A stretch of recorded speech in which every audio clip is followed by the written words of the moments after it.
Então o que era a minha programação do dia para passar no vestibular? Que eu acho que serve para qualquer concurso. Eu ia para a aula das 7 da manhã à 1 da tarde, e aí eu estudava até pelo menos umas 8 da noite, treinava, 9 da noite tomava banho, dormia e bora. E o primeiro ano de cursinho foi assim. Só que eu, de novo, tentei prestar tudo. Eu estava fora de foco, na verdade, faltou amadurecimento, porque o que eu queria? Eu queria saber geografia, saber história. Cara, prova de vestibular não é você virar professor de história, não é você virar professor de química, é você matar a questão. Sabe o que aconteceu na minha prova? Eu zerei física e tirei 2 de matemática. 2. Não é 10, é 2. 2. Ou seja, tudo que eu tinha feito para saber matemática, saber física, água abaixo. Vestibular não quer saber se você sabe aquele tema. O vestibular, ele quer saber se você é competente para resolver o problema que está ali na frente. E rápido. Porque na minha época, a FUVEST, eram 80 questões separadas em 2 dias. Então a primeira fase, você fazia 80 questões num dia, e depois, no final de semana seguinte, 80 questões no outro. E aí, se você passasse para a segunda fase, você ia para uma prova escrita. Pois bem, me lasquei, segundo ano de cursinho. E tem uma coisa importante, porque depois desse segundo ano de cursinho, eu tive uma conversa com meu pai, e ele me falou uma coisa que, coisa de pai mesmo. Aí, o que eu fiz? Eu comecei a parar e pensar criticamente. Falei, cara, meu pai e minha mãe não tem como me sustentar numa cidade morando sozinho. Então eu não vou para Campinas. Também não vou para Ribeirão. Eu vou ficar em São Paulo. Talvez meu pai consiga me sustentar na Santa Casa, ou na USP ou na Paulista.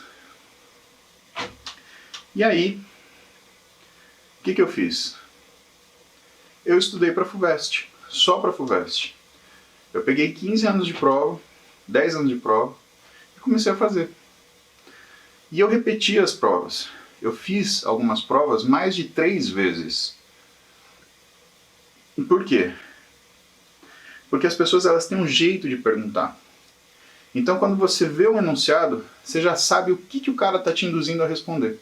E mais que isso, você começa a entender da técnica de prova, de como que ele esconde a resposta de você. Porque isso é uma coisa que você tem que lembrar na prova. Muitas vezes a prova ela não mede o conhecimento. Ela mede a sua capacidade de reconhecer a resposta e não necessariamente acertá-la. Esse que é o X da questão. Pensa que é como se você entrasse numa sala e você fosse casado e existem 4 mulheres cobertas. E o teste é o seguinte, olha, você tem que descobrir quem é a sua mulher. Só que você não pode vê-la. Você pode sentir o perfume, você pode... Aliás, você só pode sentir o perfume. E qual que é a grande sacada? Quando você tem uma resposta escondida, você tem que entender que todas essas 4 mulheres, elas podem usar o perfume da sua mulher. Então tudo parece certo. Essa é a sacada das provas. E naquelas provas que você tem aquela maldita forma, escolha errada, todas parecem erradas. Então, na verdade, boa parte das perguntas, se não todas, do vestibular e de provas, é como se você estivesse procurando a sua esposa pelo perfume, sendo que todas essas 4 mulheres, ou 5 mulheres, se tiver 5 alternativas, elas vão estar usando o mesmo perfume da sua esposa.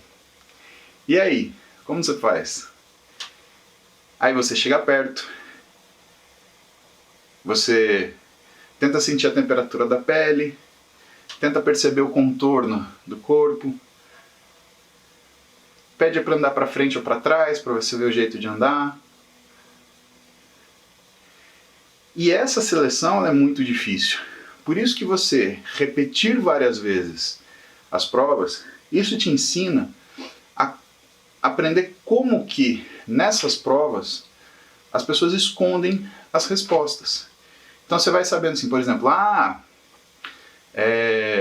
dessas 4 alternativas, ou dessas 4 mulheres, vamos comparar com a mulher, tem uma que é sempre mais baixa que a minha esposa, e essa vai estar usando o salto.